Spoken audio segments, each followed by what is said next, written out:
So welcome to our fourth discussion, this time Eryximachus. I'll just say just a couple of words about where we've come before we just start to read Eryximachus. And I have a handout, just with a couple of quotes. Some of you will be very familiar with them, but just for purposes of contrast with Eryximachus' speech, because this speech is given by a doctor, and he speaks on behalf, first of all, of medicine, and then of the arts and sciences as a whole. And we live in a world that's been transformed by taking philosophy or thought as a whole as the model, to be modelled upon the arts and sciences. So in particular, natural science is modelled upon the mathematics that's at the core of the arts and sciences. Whereas Aristotle, for example, starts his book, he starts the third chapter of his second book of the Physics by arguing that physics, natural science, cannot be mathematical. It's just impossible in principle, and Plato agrees with that. So the real change that... Well, I think Martin, Yes. talking of that, Yeah. I think I'm correct that Wittgenstein said the same thing, said that philosophy and science are quite separate entities. Yes. Okay. I'm happy to let that pass. Yeah, no, on that, actually, a lot of these more recent thinkers, like very different thinkers, Wittgenstein and Heidegger, are quite right that I think that there's an aspect to our everyday existence that cannot be reduced to mathematical physics or science in the modern sense. Thank goodness. Yeah, no, and that's okay. And what is that problem? That problem is as follows. On the one hand, we have a science that claims to understand in order to control every phenomena there is, everything, right? Now, the problem is that there appears to be a disjunction between the way that science understands things, which is, matter moving in space according to universal necessary laws, right? And our human experience that it's better to do this rather than that, and I can choose to do that. And we hold people culpable for making one choice and not another, and praise and blame them. And we try and form our own and other people's character by praising certain actions and blaming others, as if these are genuine phenomena, as if the ends that people are directed towards, doing something because it's just or unjust or profitable or unprofitable, etc., we act as if these ends are real in our human experience. So that means our human experience is in deep tension with what our knowledge is, and our knowledge is based on science. So there's a complete disjunction. And from the point of view of science, that would, if science is the truth, matter moving in space according to necessary laws, if that's the truth, then human life, human existence, and the ends that we aim at, beauty, nobility, etc., they're all illusion. Right? And this is pointed out with great clarity by Nietzsche, right? And he agrees. Yes, that is the truth, and the truth is actually harmful to life, because if you try, you can't live in the light of that. You can't live in the light of the fact that everything you're aiming at is an illusion. So therefore, he has this hysterical rhetoric about the lonely few on the mountaintops who create the illusions by which people live, and only he who lives above them can see this process of creation and dissolution and so on.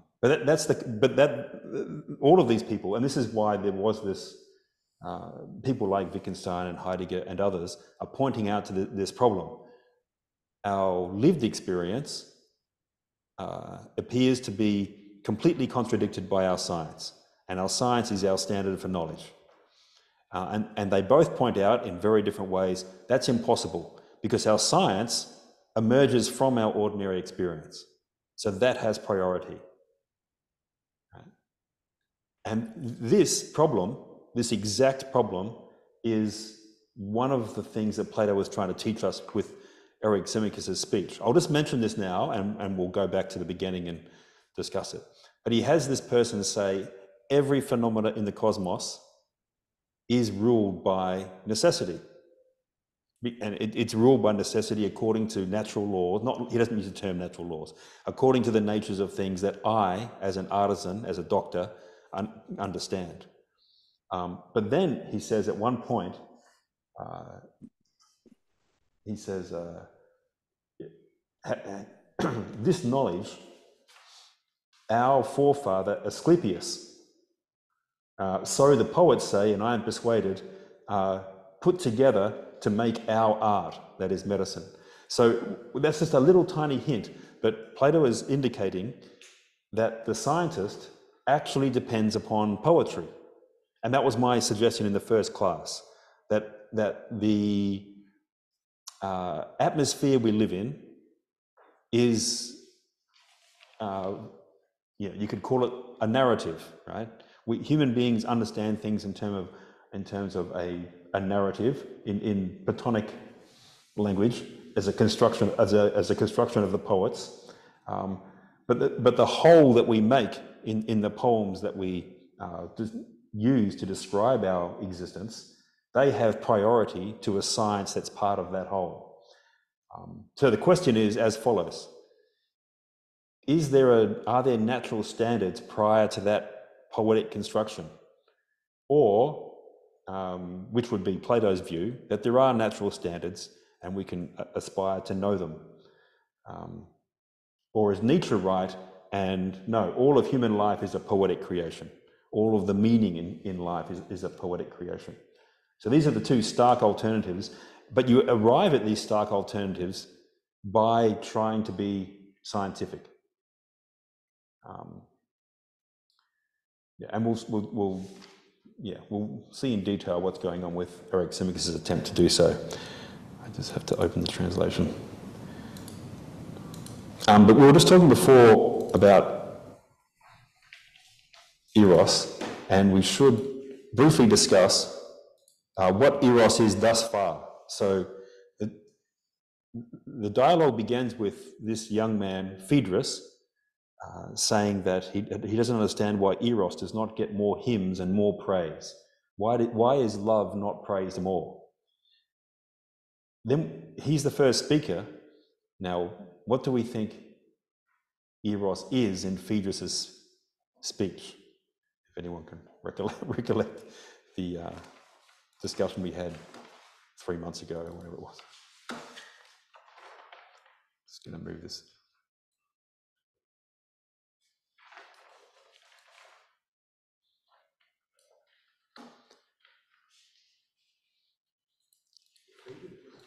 The utility? Yes. Utility. Yes. He says the greatest. Okay, so he says he praises Eros because it's useful. Right? So what does that make Eros though?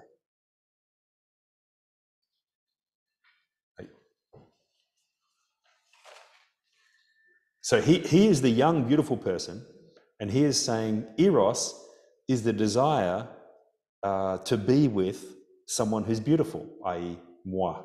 Right? That's what Eros is. So it's a perfectly intelligible, normal understanding of Eros. Yes? Now, but his praise of Eros is that it's useful. He's not praising being in love with someone beautiful or finding something noble about someone. He's not praising that. He's praising the utility that people like him get from being beautiful. Yes? So, okay, let's put this on the board because this might be helpful for where we get to next. I think. Okay. So, Eros in Phaedrus,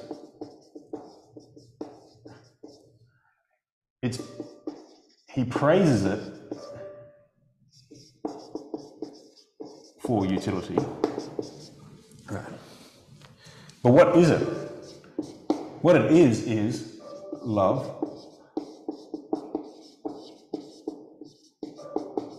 of a beautiful beloved.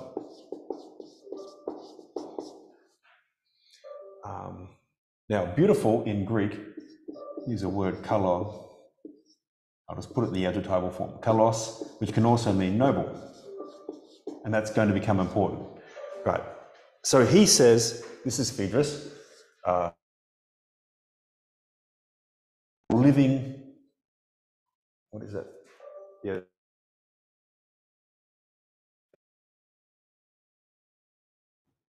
Yeah, you know, it's definitely this thing.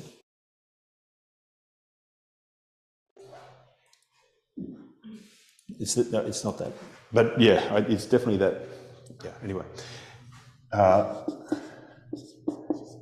The necessity for living nobly.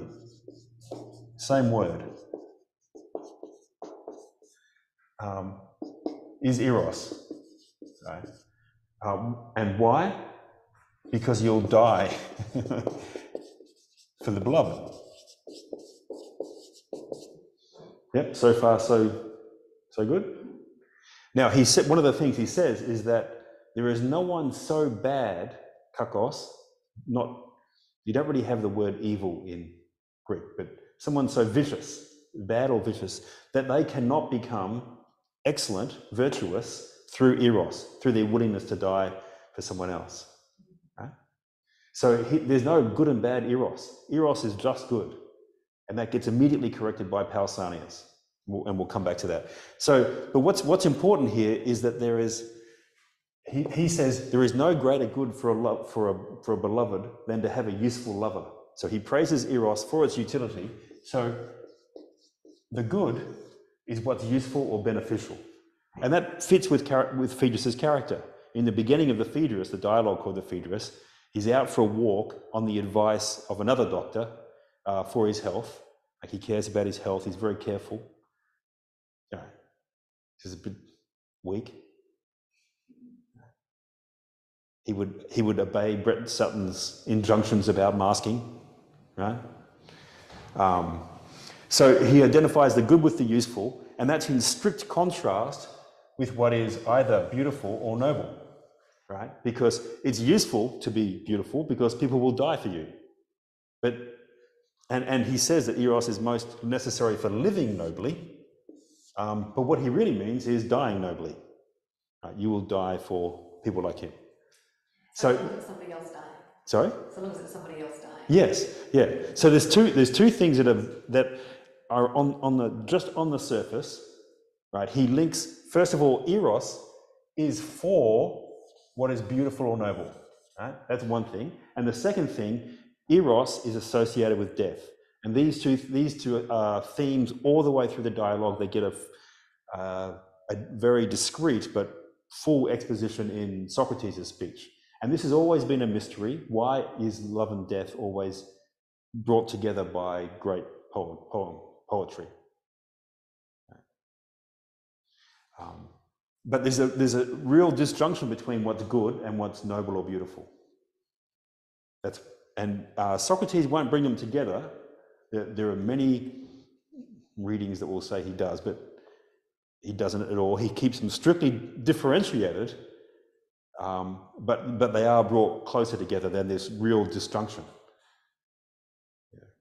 You either seek the beautiful and you die, you sacrifice nobly, very nice, thank you, right?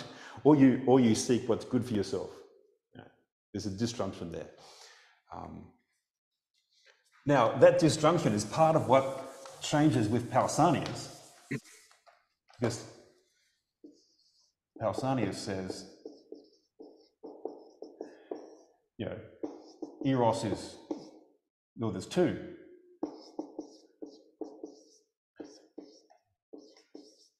One, and you know, he wants to criticize. So it's of a young beloved who's male, of women, and of those who are mindless, as opposed to a youth. And this one, he says, this is the older. And so he talks about it in mythological terms, the Uranian as opposed to the Olympian.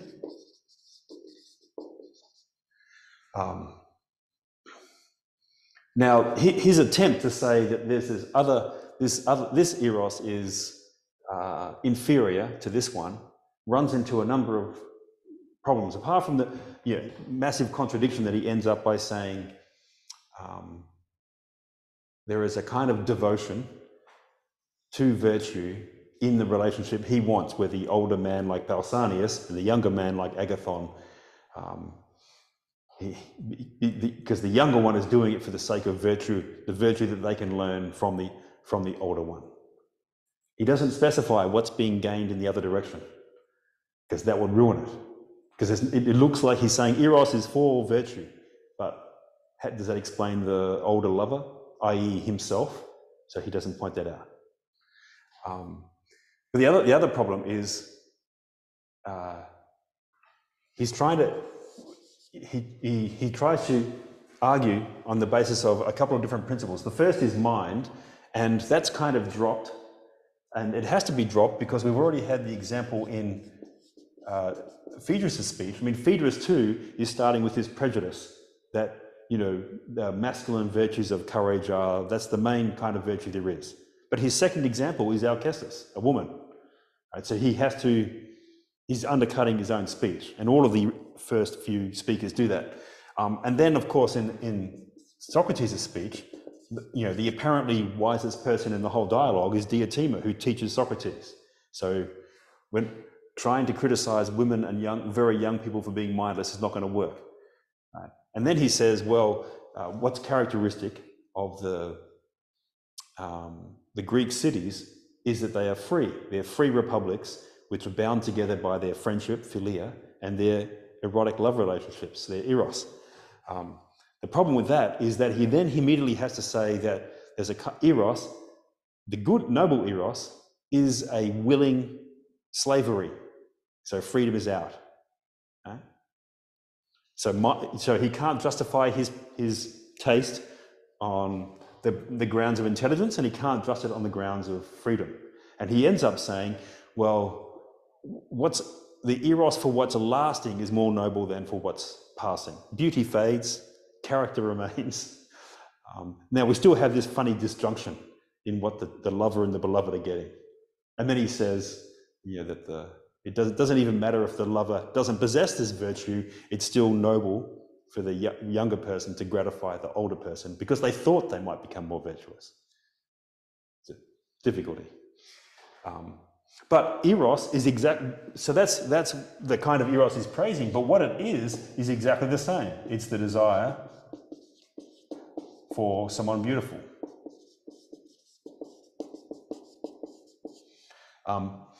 He's tried to isolate and give preference to his desire, his kind of desire. And this is why Plato's writing like this, because only when you have someone linking their own speech to their desire are we going to get anything like an authentic account of how things are. Right? And you can't get that from a cosmologist, as we'll see from Eryximachus. Right? There's some real disjunction between the lived actual experience of someone and someone who tries to understand the world through mathematics or medicine. These things are partial. Right?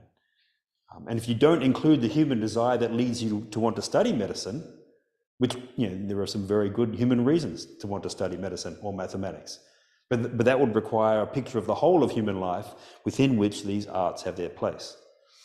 Maybe I could just say one thing about that. So we have an expression which is still common in the leaflets that universities try to sell their courses on. It's called the arts and sciences. And this will be helpful for Eryximachus because he makes exactly this distinction. So in Greek, a science is an episteme, right? A science, and the art is techne, from which we get technology.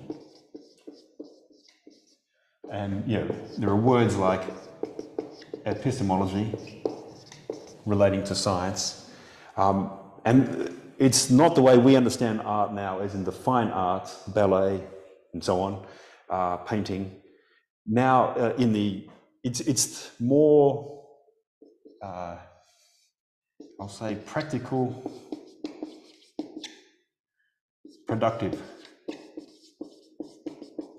Which is how we understand art now. Yeah, but that's because there's no beauty. Yeah. It's not because some arts focus on beauty and some focus on dentistry. It's because there is no beauty, and so your art as a practical is an expression of your self and so on. Yeah, as a practice. Yeah, that's not what I mean. Okay, what I mean, and this is how Eric Simicus tries to understand the arts and the sciences. So there's discerning. He actually uses a word which is almost exactly like our word diagnosis or diagnostician. How do I put this? It's just understanding.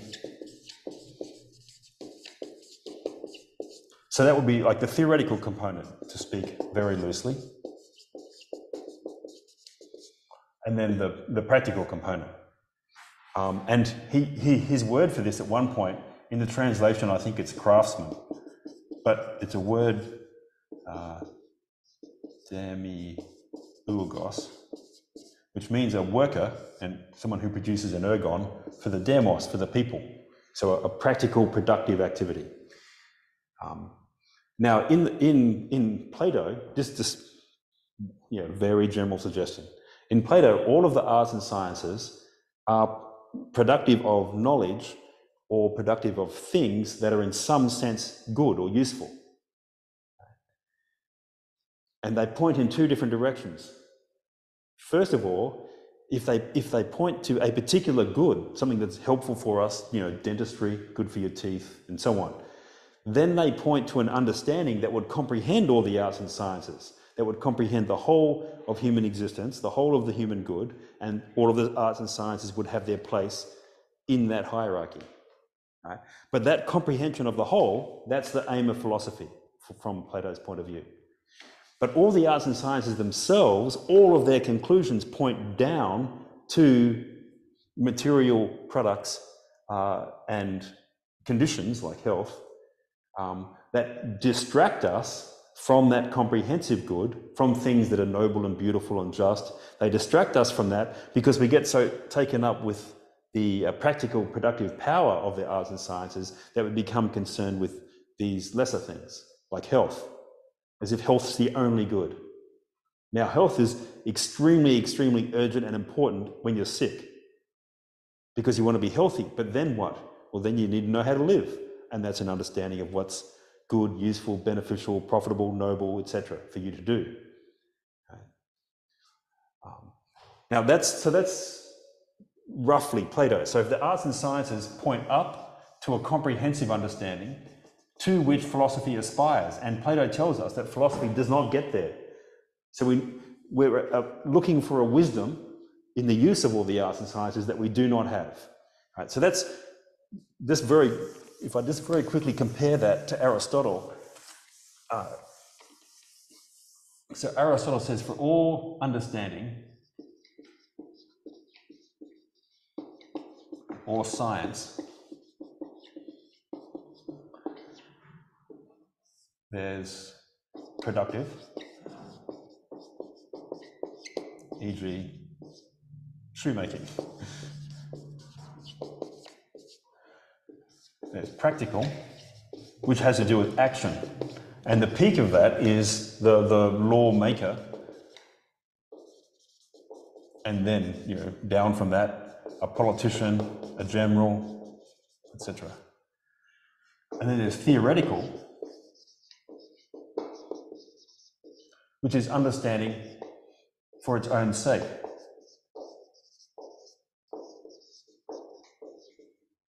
E.g., metaphysics, physics, and mathematics.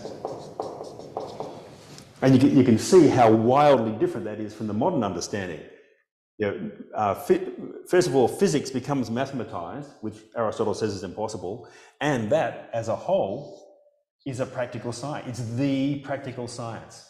It has a theoretical and a practical aspect, but the practical aspect is just the application to things of the theory. It's not. There's no theoretical science in modernity. It doesn't exist. And that's the way we talk. Like, what's the university for? It's for producing, science that will help cure disease and make more money. It's not for its own sake. That would make sense to most people.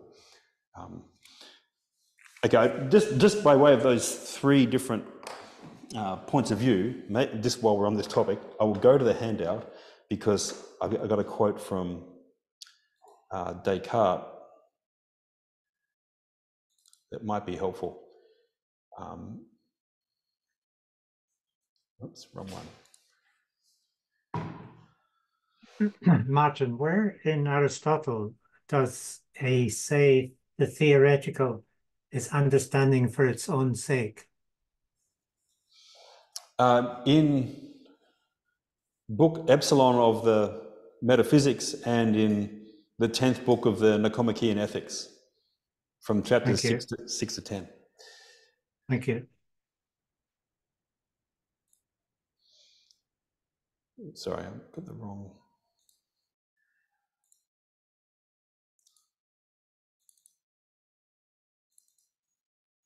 There we go.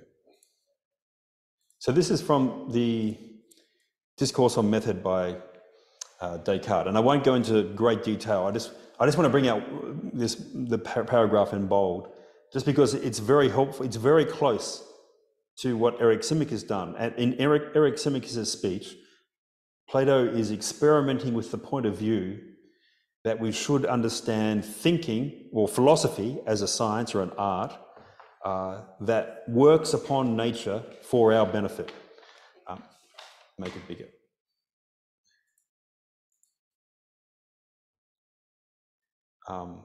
Now, if we start just the sentence before the line before that bold passage, he says, "For his experiments and his thoughts have shown me," Descartes, in 1640, that it's possible to attain knowledge that is very useful for life, and that in place of that speculative philosophy that is taught in the schools, we can find a practical one.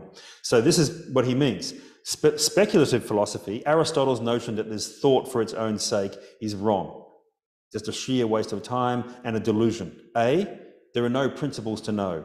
And B, what we therefore, the purpose of science is to produce certain practical goods. And now Descartes is well known, like he's often said to be in textbooks, the father of modern thought and so on, which is entirely true. He's had this amazing influence, and he helped establish the notion of a modern natural law by linking mathematics to physics and so on. Now, how do you link mathematics to physics? You have to deny that Aristotle's argument that, well, the fundamental experience of nature is that things come in different kinds, right? And therefore a science is about particular kinds. What's human nature? What's the nature of a horse? And so on. And there's no cross-kind science. Now, Descartes is denying that by saying that no, the mathematics provides a model of understanding across all things. Right? So I'll continue with this paragraph in bold. So we can find a practical philosophy by which,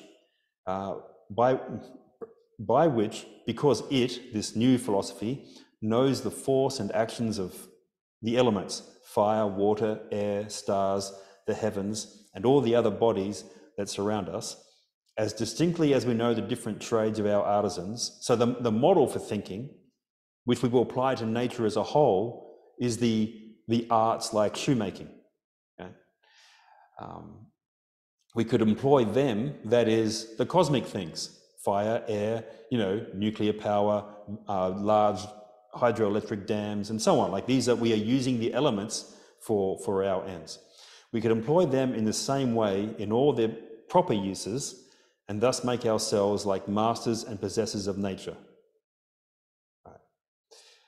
This is desirable not only for the invention of an infinity of artifices that would enable us to enjoy without any pain. And notice in Eryximachus' speech, there's 3 times he says, what we want the purpose of this art is to enjoy the benefits of X without pain.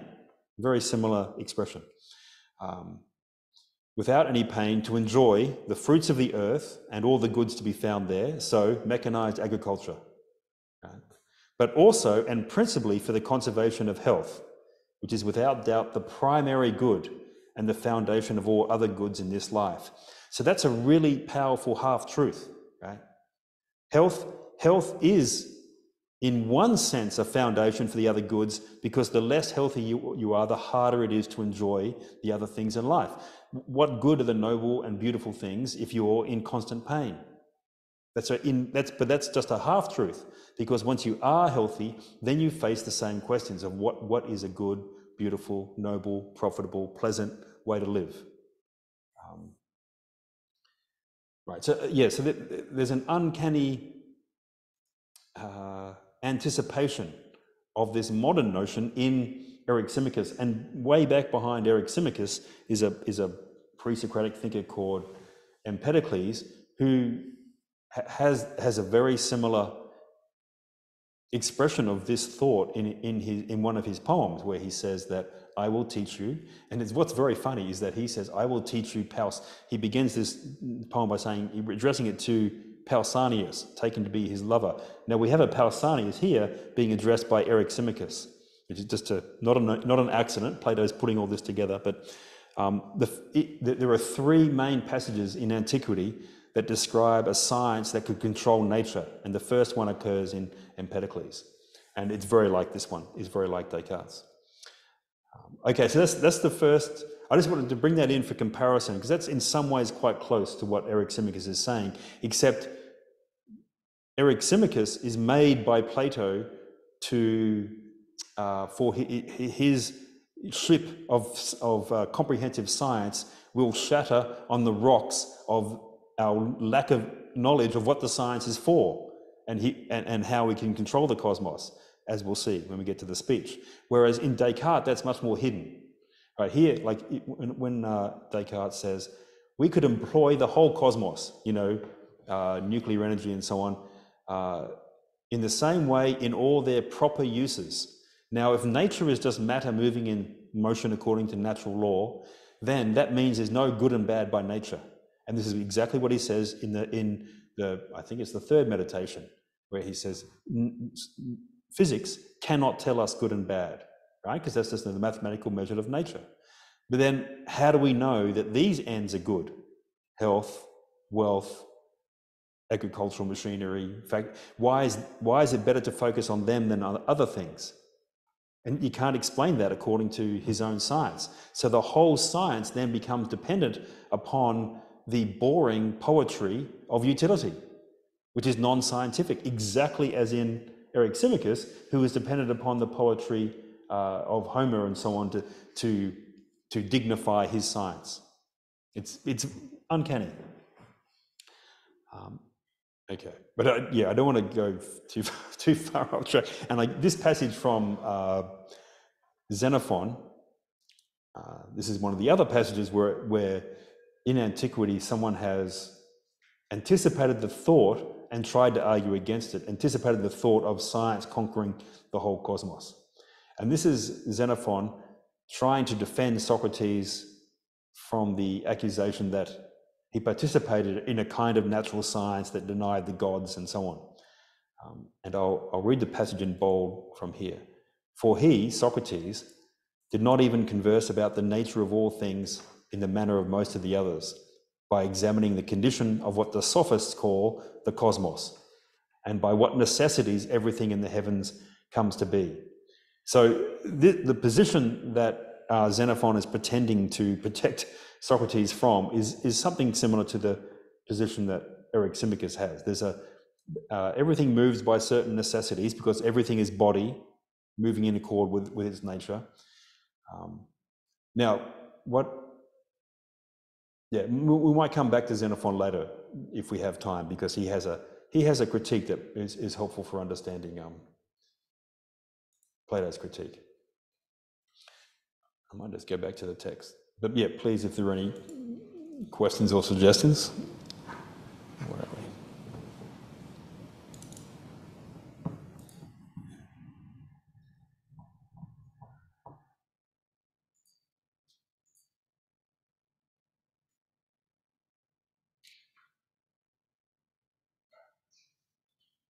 Okay, so that, sorry? So is the forever claim of modern philosophy, the Wittgensteinian claim that metaphysics needs to be discarded, isn't that aping Socrates here?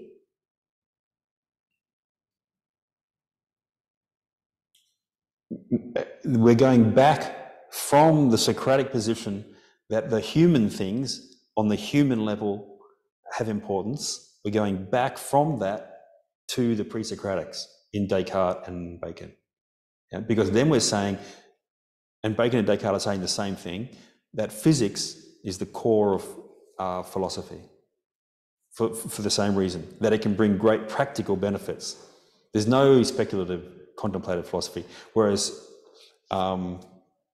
Socrates is agreeing with the pre-Socratics that contemplation is the highest, but he's disagreeing with them that we can go to the cosmic things directly. He's saying we must go through the human things. You must think through what is best for a human being to do. And that's what the 35 Platonic dialogues are. They're examples of how you can begin with any discussion and you'll end up with a necessity for philosophizing. So is Xenophon disagreeing with you that Socrates is actually interested in the knowledge of the whole? Because he seems to be saying that he's only interested in the human things. That's not quite what he says.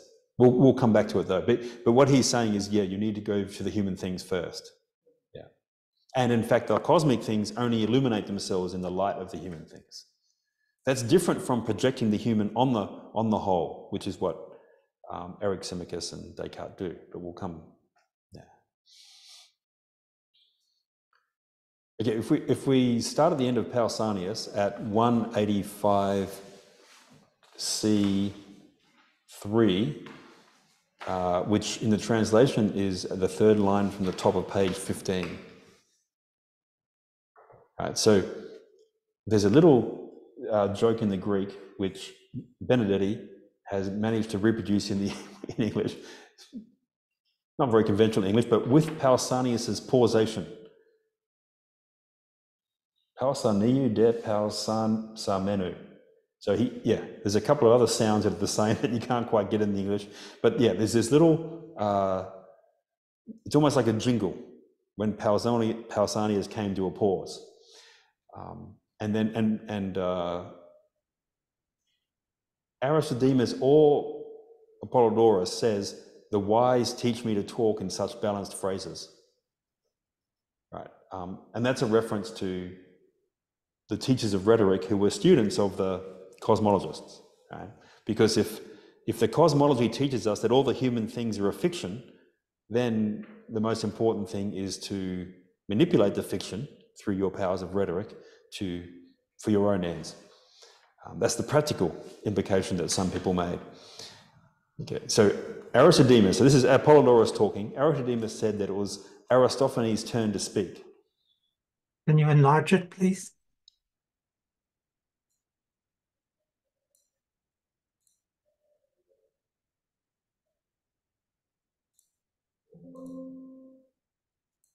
Yep, I enlarged it and then it disappeared.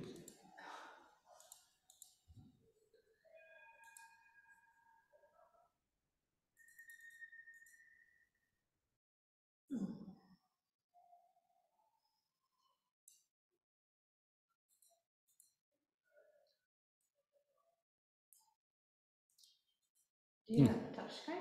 Sorry? I'll just try and open it again. I don't know why.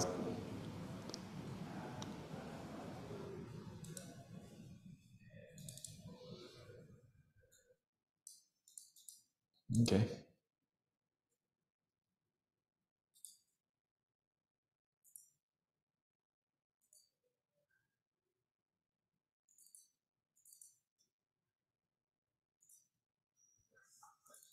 Sorry, I'm just reopening it.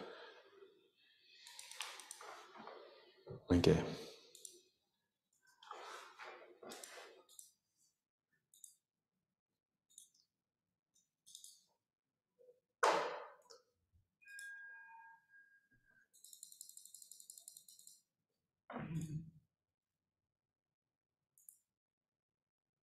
Okay, we're about here.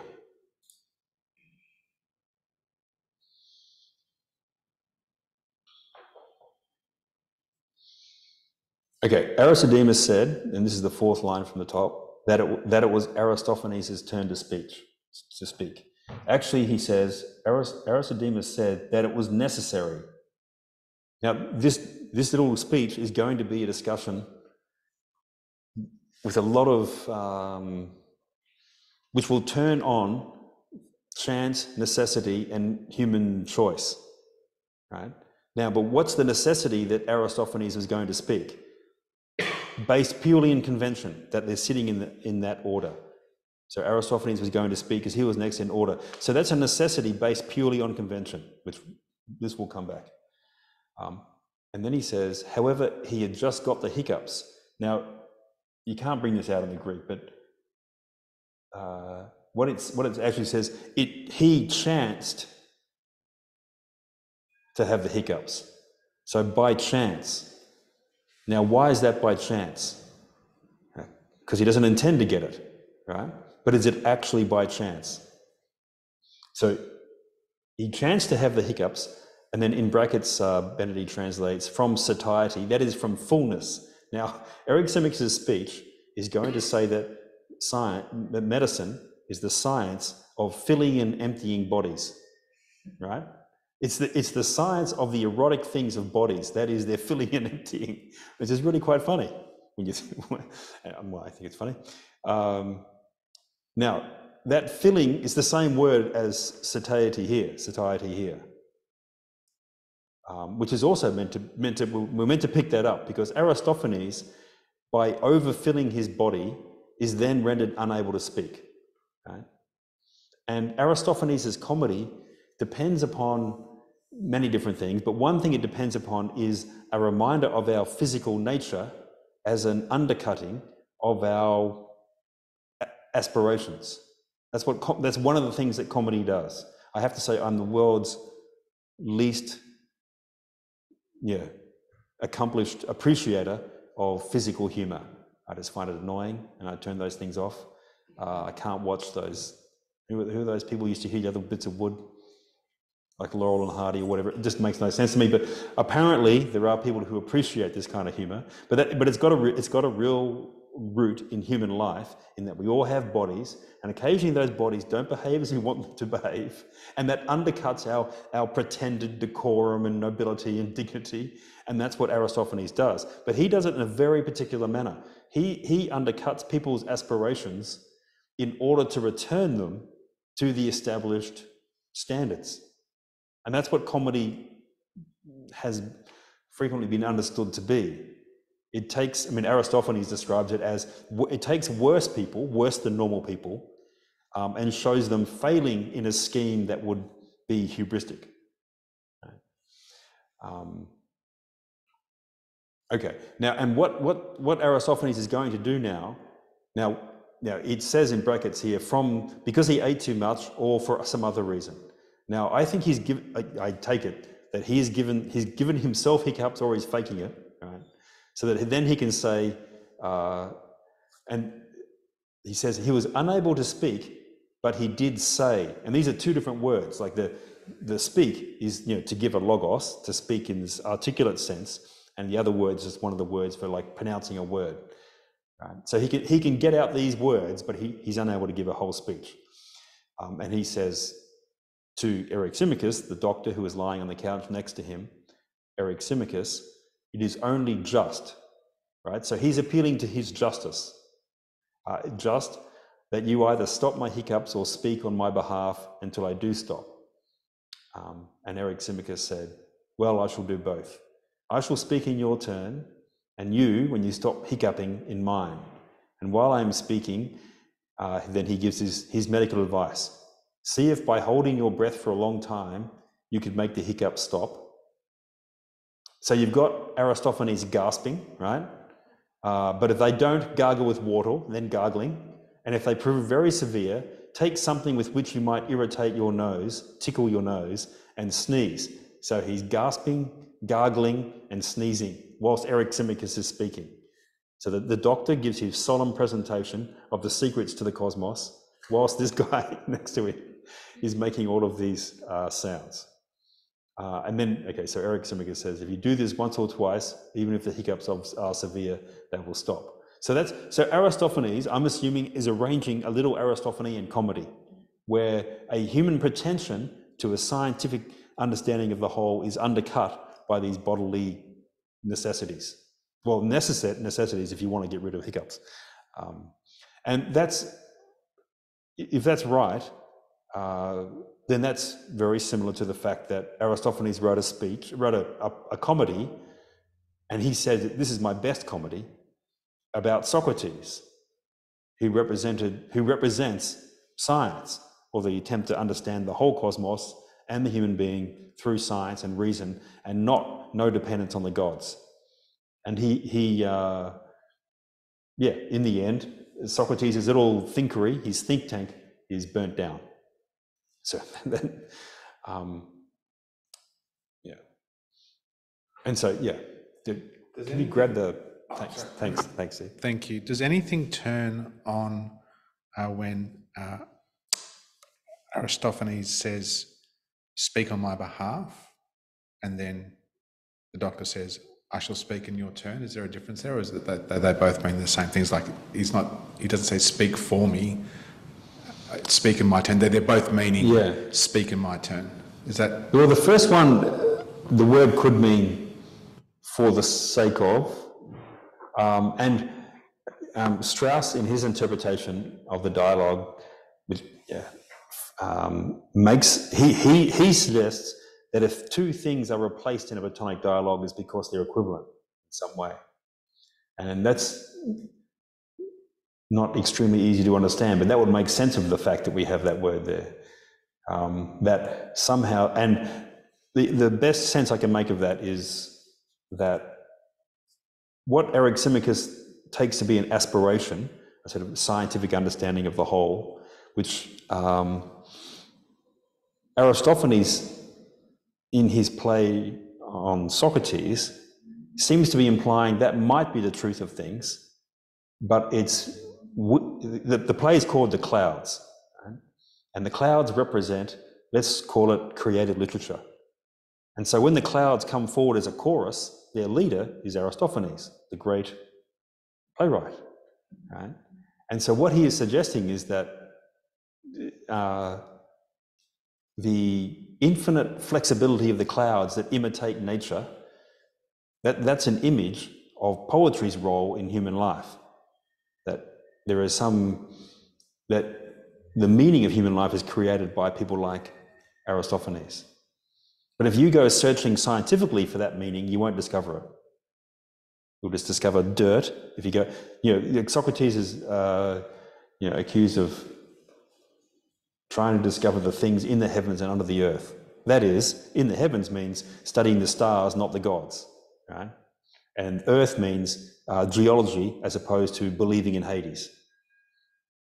And Aristophanes could be implying that it's true. If you start digging, you won't find Hades. But it's these poetic productions that make life livable, and the law that goes along with them. But what it does do is so this looks like it's described as a chance event. He chanced to get the hiccups. But if you had a scientific view of things, then hiccups aren't chance. It's because a certain amount of food leads to a certain result in a certain body in a certain condition. That's complete necessity. So chance is actually necessity in the scientific view.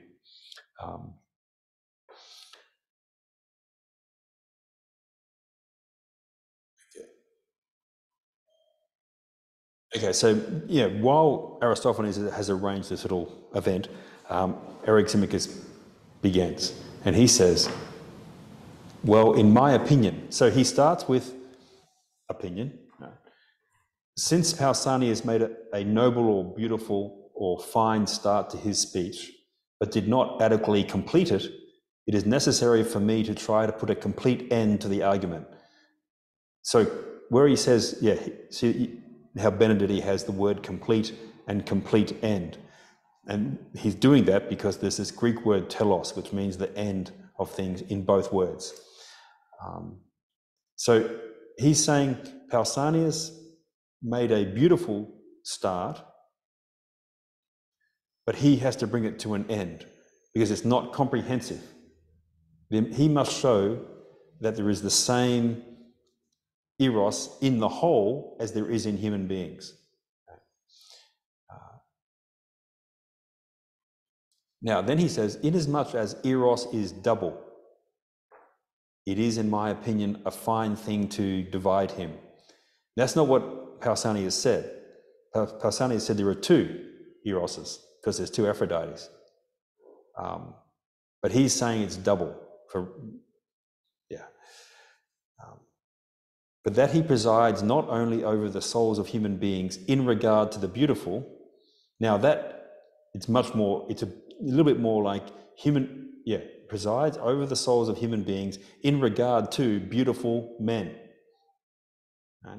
It could be men and women because the default gender of words is masculine, so a masculine adjective can apply, but I think it means men. But also in regard to many other things and in other cases.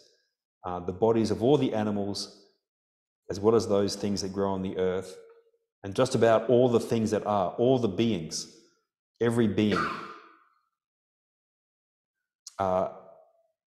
And that, in my opinion, I have come to see from medicine, our art. Okay, I just want to put that on the board because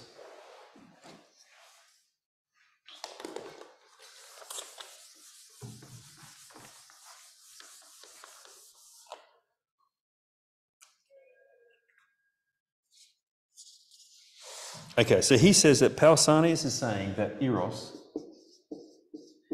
in human beings is for those people who are beautiful.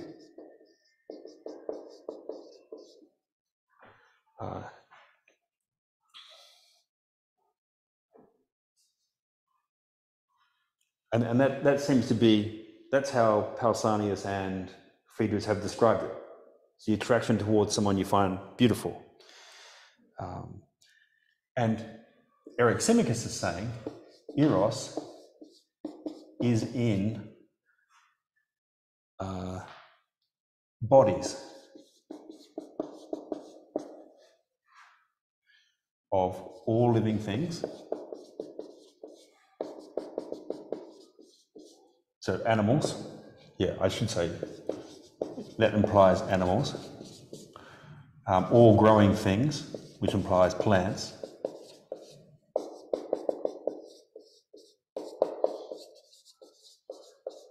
And all beings.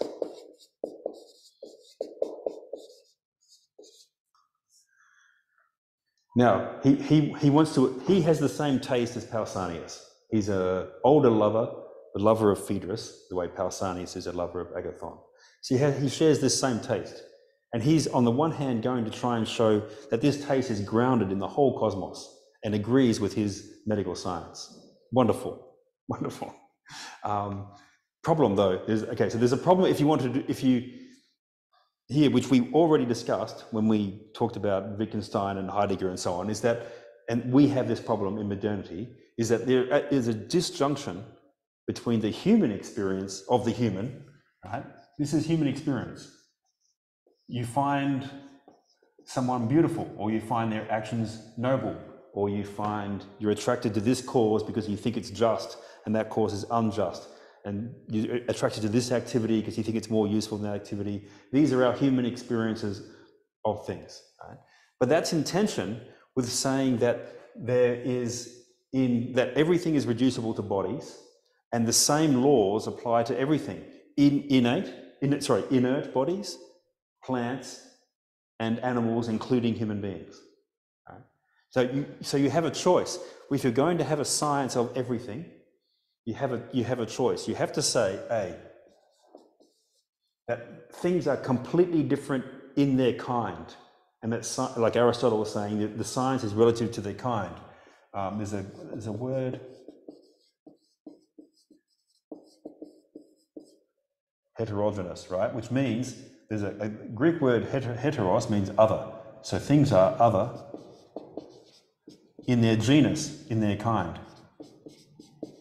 Right? But that means there's no universal natural law that covers human beings and ants and buildings and trees and so on. There are no natural laws in that sense. Or things are of the same kind, things are homogeneous. That is, they're all fundamentally knowable as being of the same kind. They're all bodies operating according to the same laws. Right?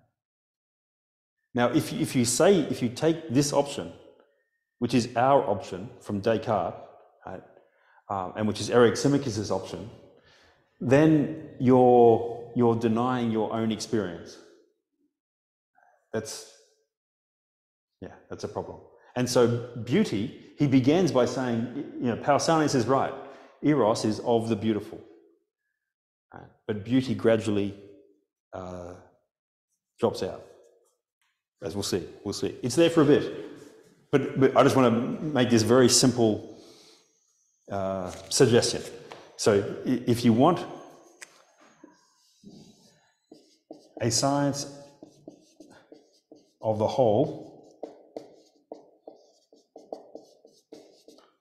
then you have a choice to make about whether or not everything can be understanding according to the same principles, or whether or not principles are relative to kind.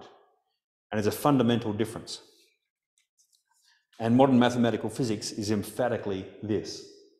But that leads to all these problems. So with Descartes, he makes this distinction between the mind and everything else which obeys natural law. Right? So that means animals are robots, and it doesn't matter how we treat them and so on, because they're robots. They don't have a mind. A mind is a thing that can recognize mathematical physics. And then later people, particularly in analytical philosophy, thought, well, that means that the only thing that's real are things measurable by our mathematical physics. So that means minds aren't real.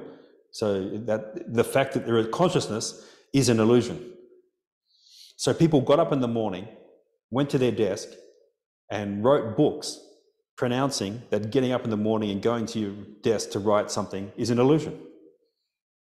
I find that remarkable. Whole industries have been dedicated to showing that the people producing that industry aren't. That's where we are. But that just shows the enormous power of this particular understanding of knowledge as being modern mathematical physics. Okay, back to the text. Actually, that's 5 o'clock. So we should have a break.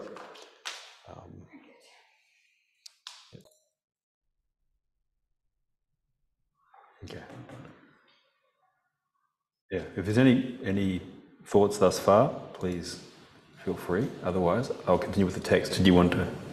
No, you just looked up unexpectedly.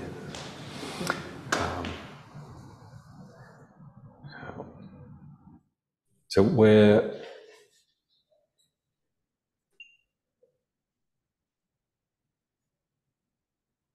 at 186 B1.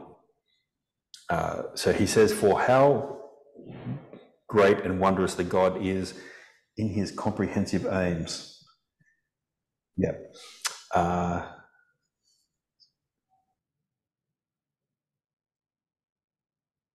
Both in terms of human things and in terms of divine things. So this is what he means, is that Eros is throughout everything living and non-living that has a body, because what is body, right? And the arts that control bodies. So when he says divine, he means in the same way that sometimes the word cosmos is called divine by some of the pre-Socratic philosophers, because there are no gods. What's divine is the elements, because they're the first principles of all things, and that's what he is saying here. What does an exclamation mark look like in Greek? Or is Benedetti just done something crazy there? Yeah, if you have horse plus an adjective, it can be how something or other is something. And he does say horse, megas, how kai, horse, thaumastos, how great, how wonderful is Eros. It's quite a funny sentence, because there's a slight asyndeton which, yeah, he's made smooth, but so he says, I shall begin my speech with medicine so that we may venerate that art as well. Well, it actually says that we may venerate art as well. And medicine is obviously key for someone like Phaedrus, who is concerned about his health and who reduces what's good to what's beneficial, what's useful. Right, now, the least useful thing of all, from that point of view, is death. Whereas what he said, Phaedrus precisely says that the most necessary thing for a city or an army is aspiration for nobility. And he conflates aspiration for someone who's beautiful with aspiration for noble deeds. And in Greek, it has the same word, kalos. So he can conflate those two. Now, so he's saying what's necessary for the city is that people are willing to die and act nobly. But what he himself values is what's useful.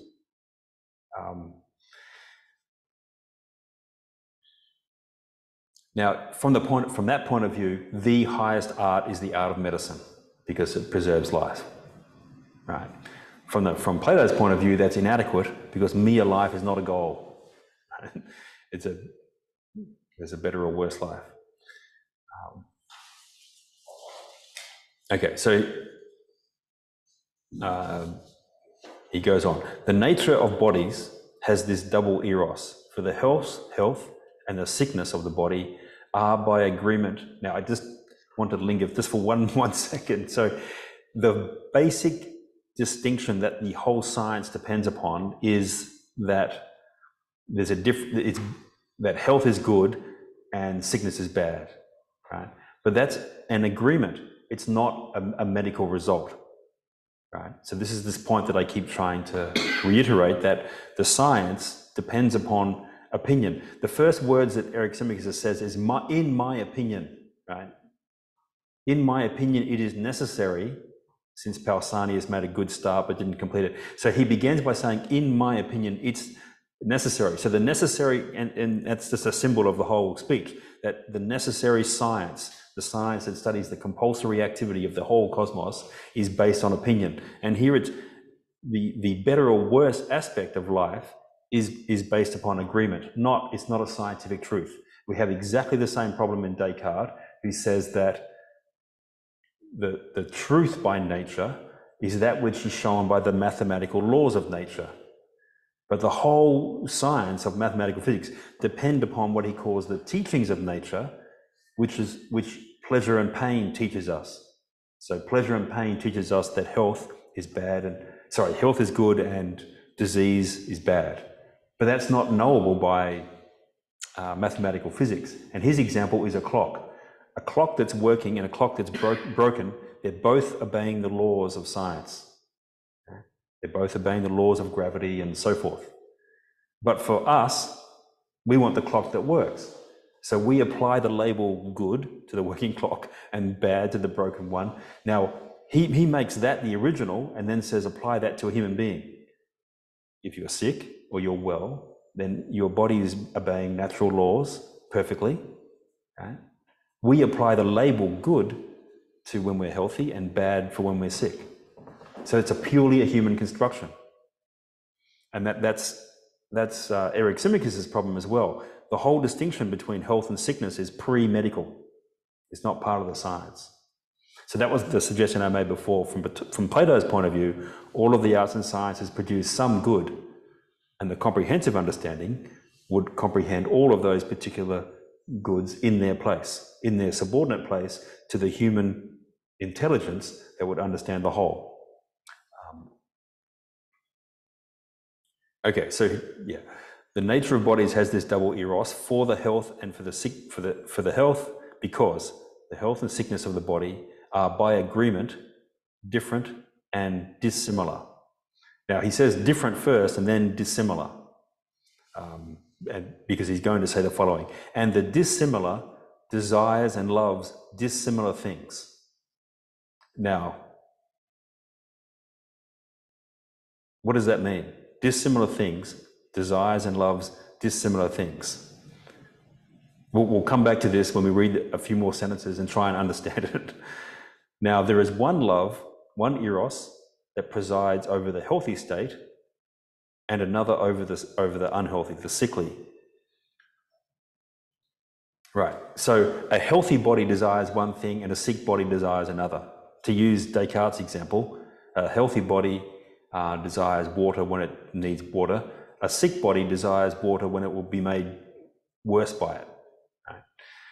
So just as Pausanias was saying, is it a noble, in translation here is a fine thing, a noble, beautiful, fine thing to gratify those who are good among human beings and disgraceful to gratify the intemperate, so too in the case of men's bodies taken by themselves, it is a fine and needful thing to gratify the good and healthy things of each body.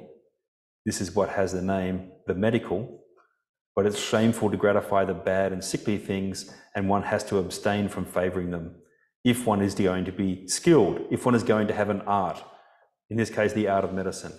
But so to be technical, it's actually technikon. If one is going to be technikon, one is going to have technical skill.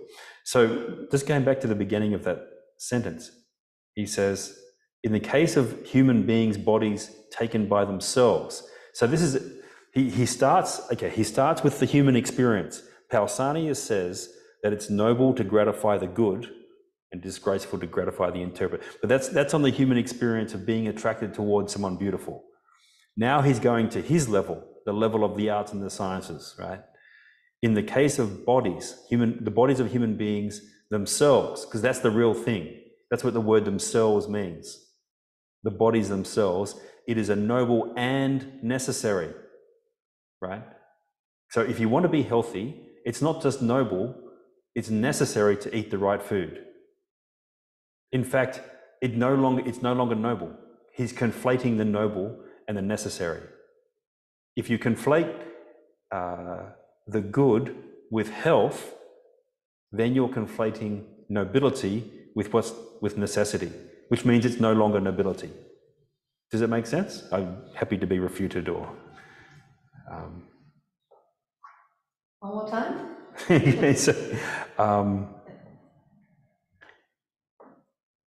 If you conflate what's good with the condition of the body, then you replace nobility by necessity. Because there are certain things that will work for the body and certain things that won't work. Whereas in human happiness and unhappiness, they, according to this older understanding, they depend upon certain choices that you make. Right? Your circumstances may be, severely prescribed in certain ways, but you have certain choices, and then the quality of your happiness or unhappiness depends upon the nobility or otherwise of your ends. Right? But if you say that health is the key, then you just have certain rules. You've got, certain necessities to comply with. But that means you've reduced nobility to necessity, which means there's no nobility. Right? It's just being sensible. But you can but you can have ignoble people who are quite healthy, right? You can have someone with a very sickly body but a noble mind. Yeah. So there's problems with that identification.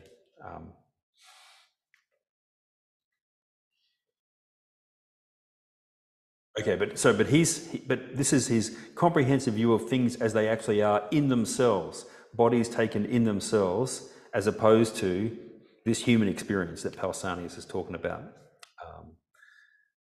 Okay, so then he sums up the art of medicine, the last two lines here. For the art of medicine is, to sum it up, the expert knowledge of the erotics of the body in regard to repletion and evacuation.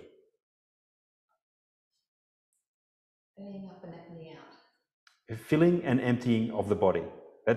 Now, this is the education that my daughter's currently getting at the Victorian, what do you call it?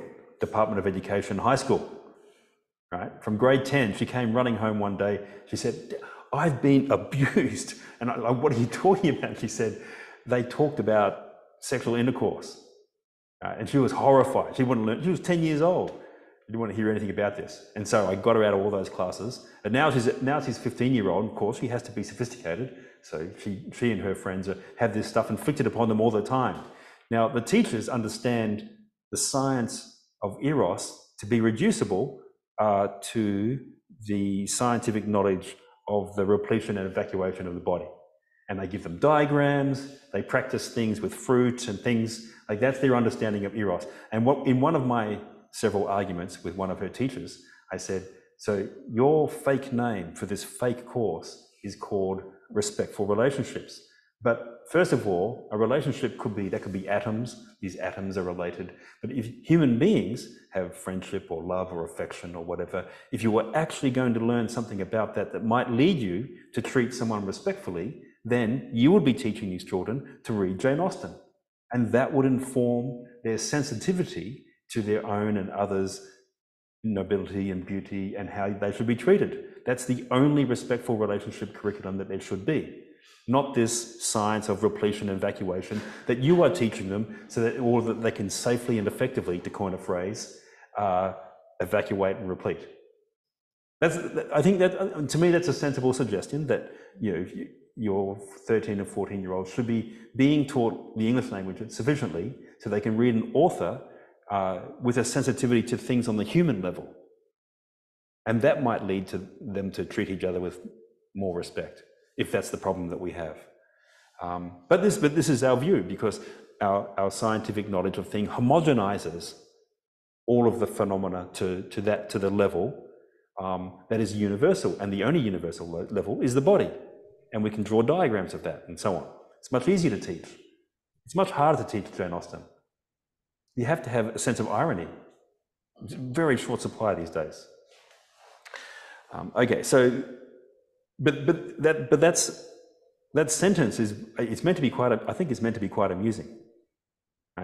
He's got the scientific knowledge of the erotics of the body in regard to repletion and evacuation, and it's meant to be amusing because that's meant to cover all phenomena, from the hiccups to human beings who take themselves to be in love and so forth. Okay, and he who, diagnostically discriminates. So there's a word in Greek, diagnoschein, which we get diagnostics, right? So what's important here is he's going to introduce a distinction between the diagnostic discrimination, the seeing the differences, and the demiurgic production of the effect that you want. So a science has two aspects, the theory and the production. So the person who diagnostically discriminates in these things, the noble and base love, so the love is now that which the body has for a certain kind of repletion or evacuation. Right? That's the Eros is now in the body, is not a human being for another human being. Right? We've left that level behind. Okay, so the person who discriminates that is the one who is most skilled in medicine. While he who induces changes so as to bring about the acquisition of one kind of Eros or love in place of the other, and who in whatever things where there is no love, but there ought to be, there must be, has the expert knowledge to instill it, or to remove it from those things in which it is, but should not be, would be a good craftsman. And that the word is demiurgos. So that's the practical, productive side of this. That's the art, as opposed to the science of medicine. Right? Now, you can imagine that there are some situations where this makes sense. Like if someone has a desire for something that harms them, and you can replace that desire, with a medicine or a practice. And he can get rid of Aristophanes' hiccups. So he's working on an Eros of the body, and he's changing that Eros to something that's healthier. But the problem is, how does it relate back to the Eros that he wants to praise, which is the same one as that Pausanias has. And he's about to say something about opposites. Now, so we'll read that and then we'll go back to that phrase about unlike, desires and loves unlike. Okay, for he must, in point of fact, be able to make the things that that are most at enmity in the body, into friends, and to make them have an eros, to love one another. The most opposite things are the most at enmity, cold and hot, bitter and sweet, dry and moist, and anything of the sort. So our science is of bodies, and bodies are made up of elements that have these opposites within them. And that opposition is understood by Anaximachus as enmity. Our ancestor Asclepius, who had the expert knowledge to instill love or eros and unanimity, likeness of mind into these things, as the poets here, well, yeah. He could be saying the poets here, i.e. Aristophanes and Agathon, or he could just mean our poets, but yeah. As the poets here assert, and as I am convinced is so, put together our art. So yeah, this is what I mentioned before, that all science depends upon a broader narrative or poem or human experience within which it has its place. And as he's attesting, that the poets have articulated that broader experience in a way that medicine can't, despite the fact that he's in the middle of trying to say that medicine is comprehensive. Now, I'm going to come back to 186A, sorry, 186B, it's about 6. The dissimilar, 2, 3, 4, yeah, 6, where he says dissimilar desires, the dissimilar thing desires and loves dissimilar things. Now, what does that mean on the human level? I think he wants it to mean as follows. Those like loves like, and dissimilar loves dissimilar. Which is exactly the same thing as like loves like. Yes, but why can't he say like loves like? Yeah. Because that would mean, so what's natural is, his version of eros. The male loves the male, female loves female. And it would be unnatural for male and female to be attracted to one another. And that would be a result of medicine, right? Because we need to reproduce the species and so on. So it would be the unnatural coupling would have to be brought about by medicine. Now it might seem difficult to argue for that, because some people would argue that there's a natural complementarity between the different but complementary sexes, and that it appears natural that people reproduce, and that comes back in Socrates, which is not to say that the loving like is unnatural, because there wouldn't be all this time devoted to it if Socrates didn't see something in it, even though he himself is not a participant or an advocate. Because the natural coupling, which is generative,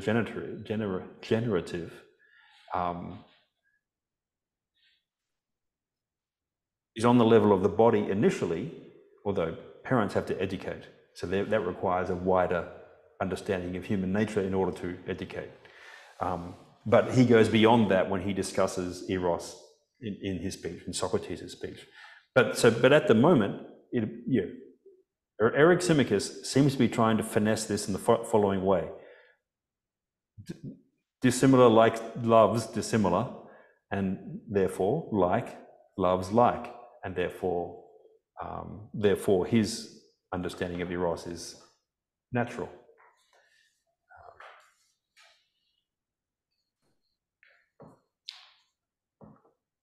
Okay, so just before, one line before 187A1 on page 16, he says, not only medicine, as I say, is entirely captained in the sense of a pilot of a ship, right? By this God, but likewise gymnastics and farming. And it's plain to anyone who pays the slightest attention that music is also on the same level as these. Just let me stop for one moment, and I just want to very quickly, just a couple of words in summary of where we're going. So Eryximachus says that eros is in all bodies, with the implication that bodies and their motions are all that is.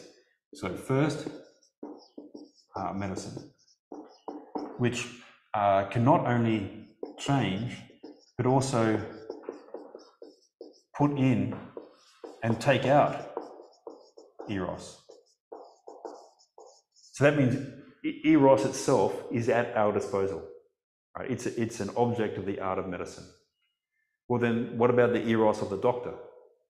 What does the doctor desire?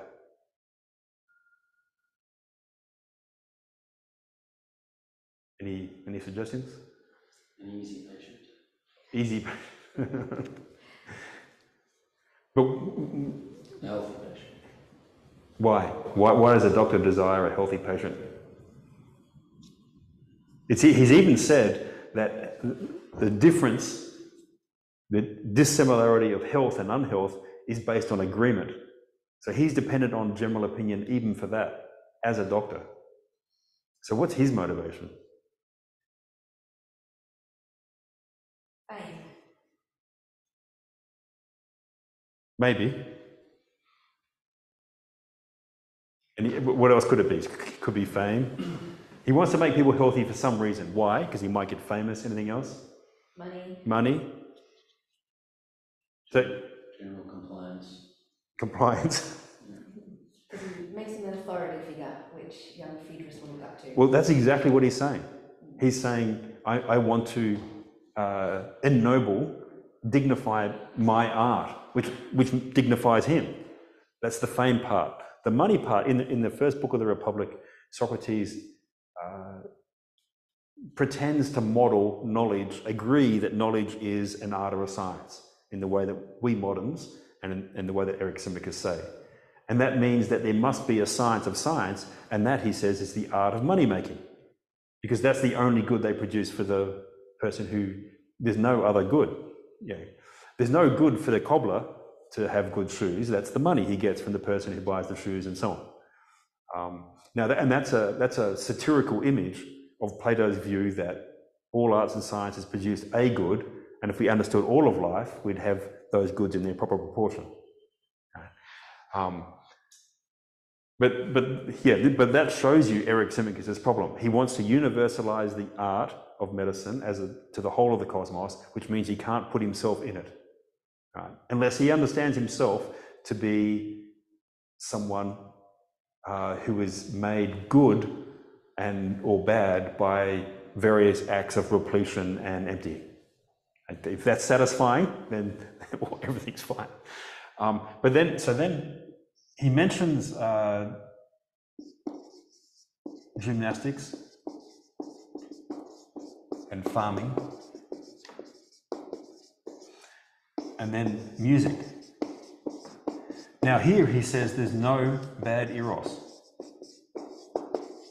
So in everything else, in all bodies, we have the good eros, desiring to be repleted or evacuated of the wrong thing that makes you unhealthy, and the bad eros. He says in music there's no bad eros. And then we come to what kind of the breakdown of his whole argument, which is that if we're going to have an understanding of the whole, we need to have an ability to bring about what is good for the whole, for us as a whole, and that would require complete control of the cosmos in the way that Descartes anticipates, and the way that Empedocles has said. Now, there's no way to do that, so he says there is an art of divination which allows us to control the gods, who then control the cosmos. So exactly like Phaedrus, he starts out with a completely atheistic view, but he ends up having to bring back in the gods.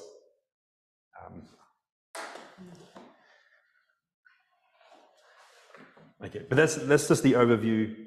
Medicine, medicine, music, and divination are the three sciences he talks about the most.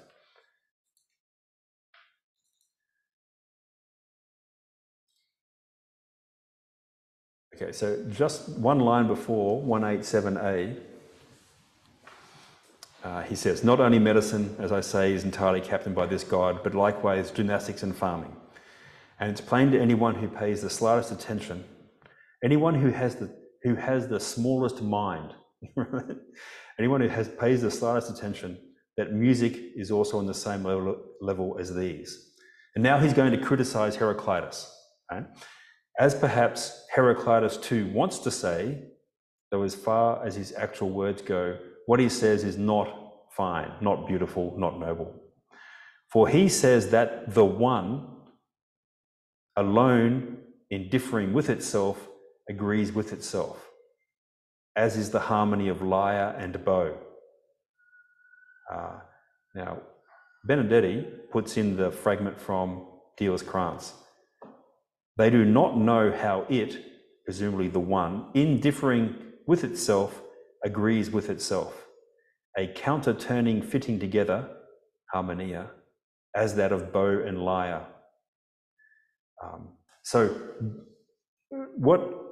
There is a parallel and a difference between Heraclitus and Eryximachus, I think to the advantage of Heraclitus. Heraclitus is saying there is an intelligible proportion to all things, right? For example, a bow and a lyre. Now, a bow and a lyre, that represents war and peace. Now, human beings want peace. They want the peaceful activity of drinking together while someone plays the lyre, right? The bow represents war, that people are dying, and it's not good, right? So on the human experience, these are complete contraries, bow and lyre, but they are both held together by a proportion, and one of the Greek words for proportion is logos, by a proportion of different elements. And it's only the tension in both of them that allows them to perform their activity, to produce music or to shoot people. Right? Now, on the one hand, the logos, the proportion, the meaning of things is indifferent to our wishes, because we have both war and peace. And Heraclitus is famous for saying eros, strife, and polemos, war, are the beginning of all things. Right? That's against our wishes, because we would want to try and bring about peace. And that's in one sense similar to Eryximachus, who he is saying, look, there's this natural function that occurs in all beings, and that's indifferent to your own personal preference about this is beautiful, that's ugly, and so on. It's just this natural process. But what I think is to Heraclitus's advantage is that for him, there is an innate tension in the proportions that allow anything to do its work well. Work well as in effectively, not well as in we approve of the death caused by the bow, but whereas Eryximachus appears to be saying that he wants to resolve the tensions between things, which would mean no things. But we'll read what he says. So he says at 187a4, for he says, Heraclitus, that the one alone in differing with itself agrees with itself in the harmony of a lyre and a bow. So for Heraclitus, a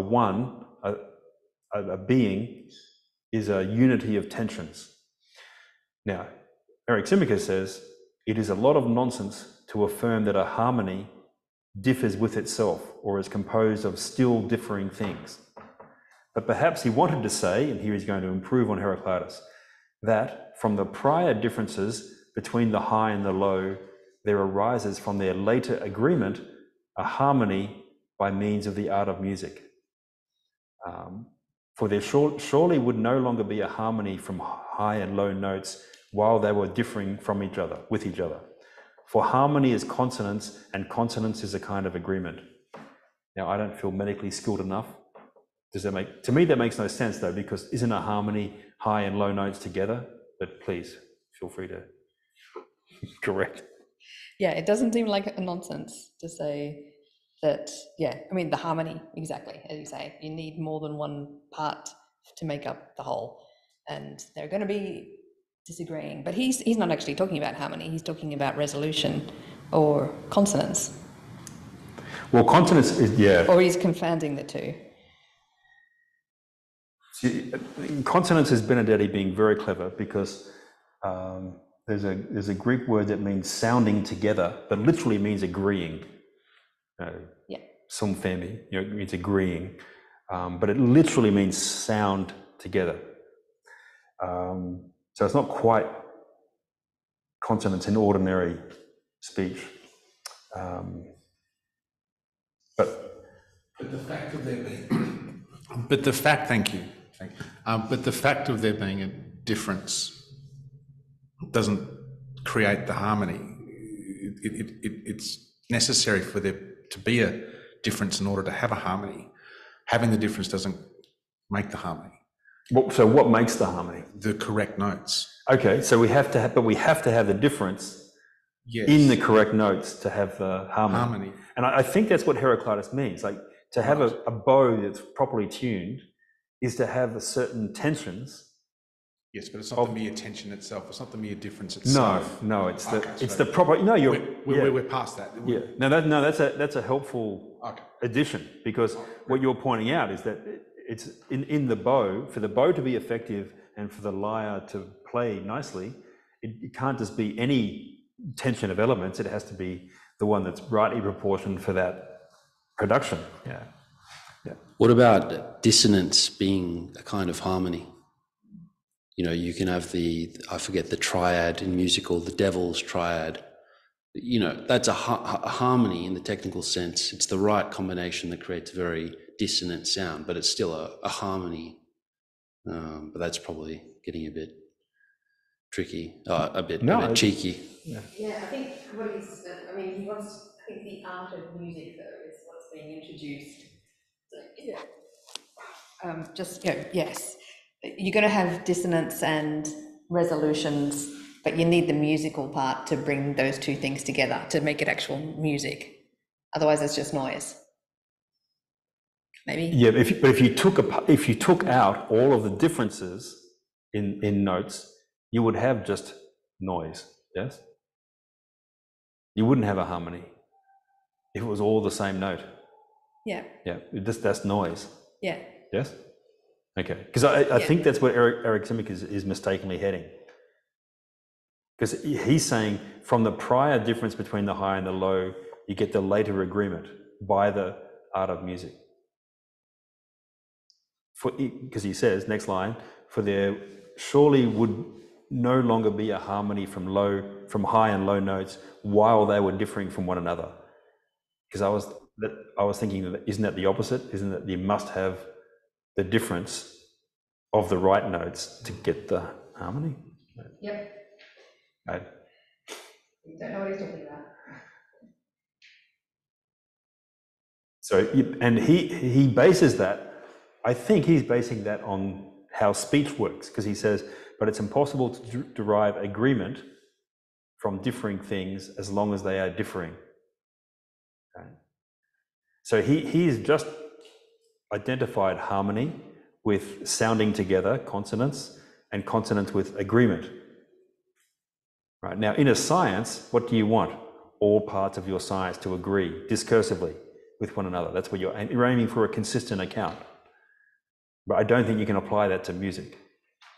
That might not be what he's saying, but just going on the language he uses, it seems to be linguistic agreement or consistency is the model for his understanding of music.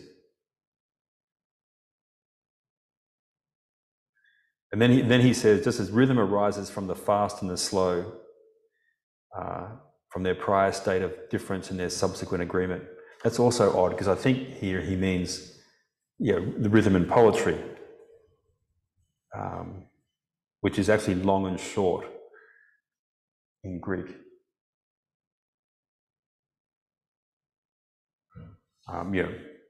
Dactylic hexameter, bam, bam, bam, bam, bam, bam, bam, bam, bam, bam, bam, bam, bam, bam. But you have to have the differences in the length of the syllables in order for there to be that rhythm. Yeah, see, I mean that's why I say resolution rather than than harmony or agreement, because it's for things to be musical you need both the dissonance and the resolution, but it has to come together. So as it does in speech, so they are quite similar. I'm not sure why. What's the difference? Well, that might be why he's about to say. In the second last line on this page, the sentence begins in the third last line on the page at C5. He says, and in the simple constitution of harmony and rhythm, it is not at all hard to diagnose. So remember, his sciences always have a diagnostic and a productive aspect. Not at all hard to diagnose the erotics, for the double eros is not yet present there. There's no bad eros in music. It just produces harmony. But whenever rhythm and harmony have to be employed in regard to... now this is the interesting thing. Okay, so there's universal music, which only has the good eros. But whenever they have to be employed in regard to human beings, either by making rhythm and harmony, what they call lyric poetry, or by correctly using the songs and meters that have been made, what has been called education, because the education is the education in Homer and similar. Right? It is difficult, and a good demiurgos, a good craftsman, is needed. So here, theoretically, we only have the good eros. Practically, we have good and bad.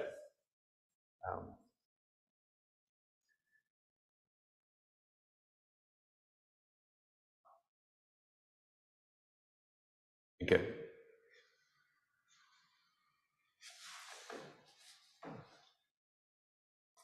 Yeah, we have 10 minutes left. There's a few things that would be nice to mention. So I'm going to skip.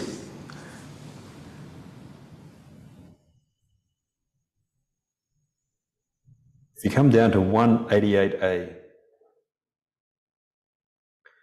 just before, 2 lines before 188a, he says, and in general, in music, in medicine, and in all other things, the human and the divine, each eros must be watched as far as practicable, for both the eroses are present in these things. So that's that completely comprehensive notion of the science and art, right?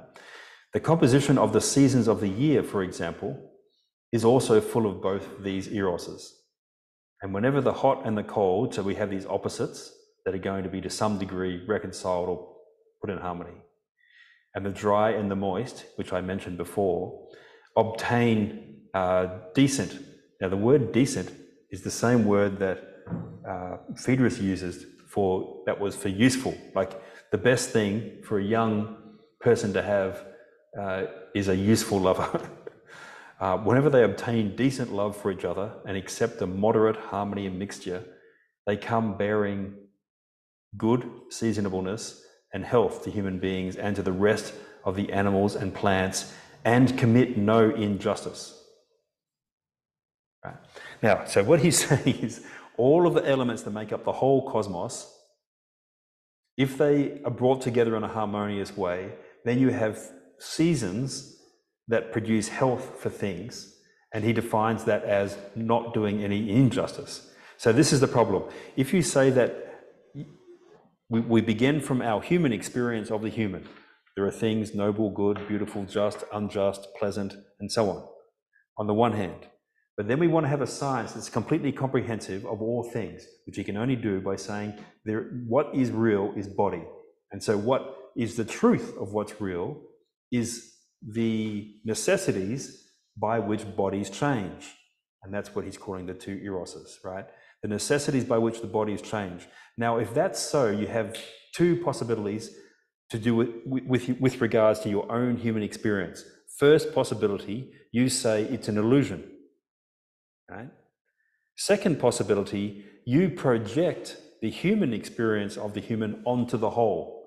And so now the elements themselves can commit injustice. Right? So we've got this schizophrenia about the human experience of things and the whole.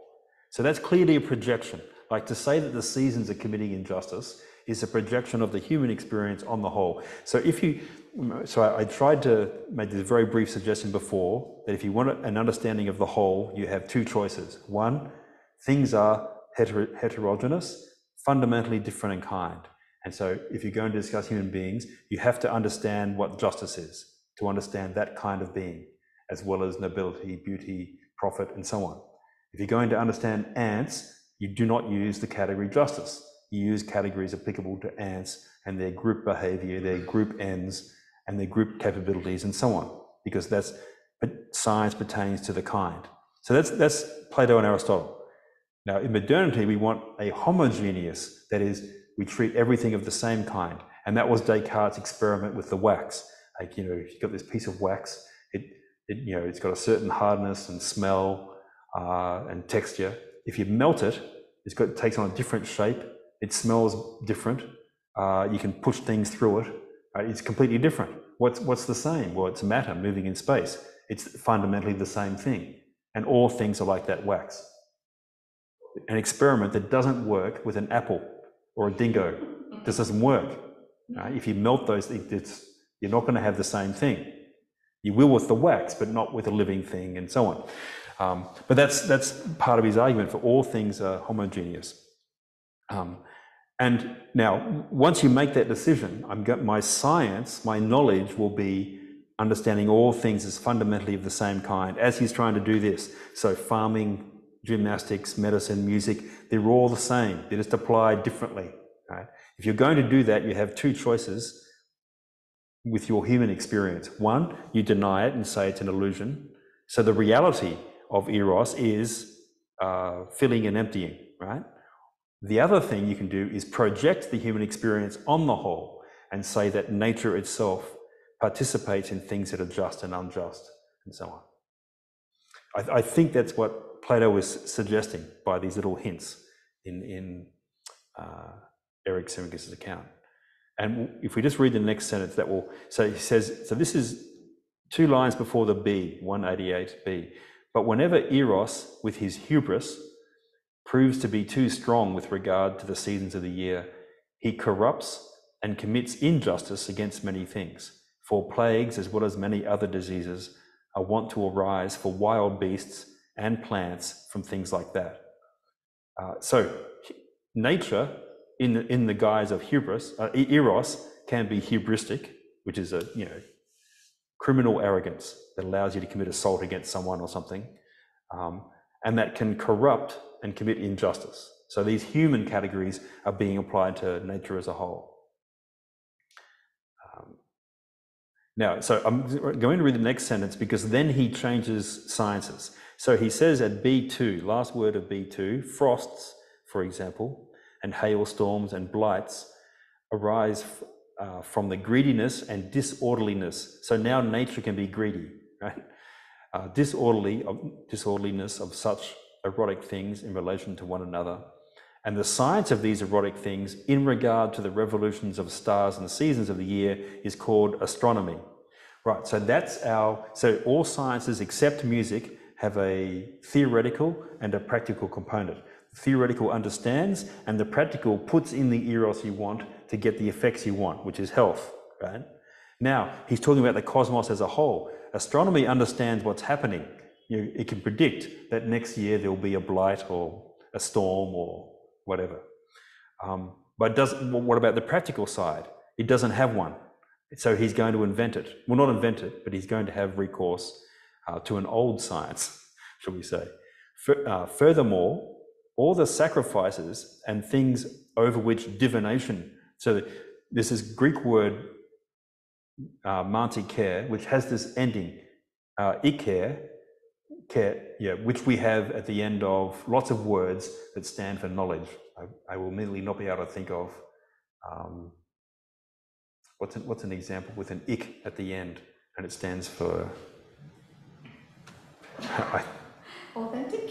aesthetic. Okay, the knowledge of the experience of beauty, right? The perception. Aesthesis is perception, and it refers to beauty in aesthetics. So aesthetics, diagnostics.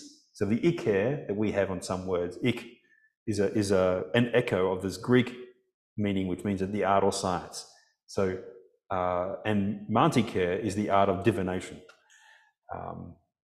And Socrates uses this word at certain points when he's saying, I'm talking about the whole of our experience in a way that can't be captured by discursive rationality. Okay, so those things over which the art of divination presides, these are concerned with the communing of gods and human beings with one another. And then that's in dashes. So the art of divination involve almost nothing else but the protection and healing of eros. And what does he mean by that? For impiety as a whole is wont to arise if one does not gratify the decent eros and honor and venerate him in every deed, but instead gratifies and honors the other one in matters that concern parents, both living and dead, and gods. So this is an indirect way of saying you ought to respect your parents and the gods. Not because, he starts from them and tells a story like Hesiod in the Theogony that Phaedrus mocked and made a satire of by omitting the gods and only having chaos and Genesis and Eros. Right? They're coming back in because he needs them to control the cosmos in order to fulfill our all too human ends. And so it is, accordingly, that divination is charged with the overseeing and healing of lovers. And divination, in turn, is the craftsman, the demiurgos, of friendship between gods and human beings, since it has expert knowledge of human erotics, insofar as erotics has to do with sacred law and piety. We just reached 6. Right, and so he takes himself as given a comprehensive account of eros as a whole and as the whole. And he starts out by saying we can control the whole, but then he ends up by saying through this art of divination. So that's I think Plato is saying here he undercuts his initial impetus. Okay, no, thank you for your attention. I'll just stop the recording and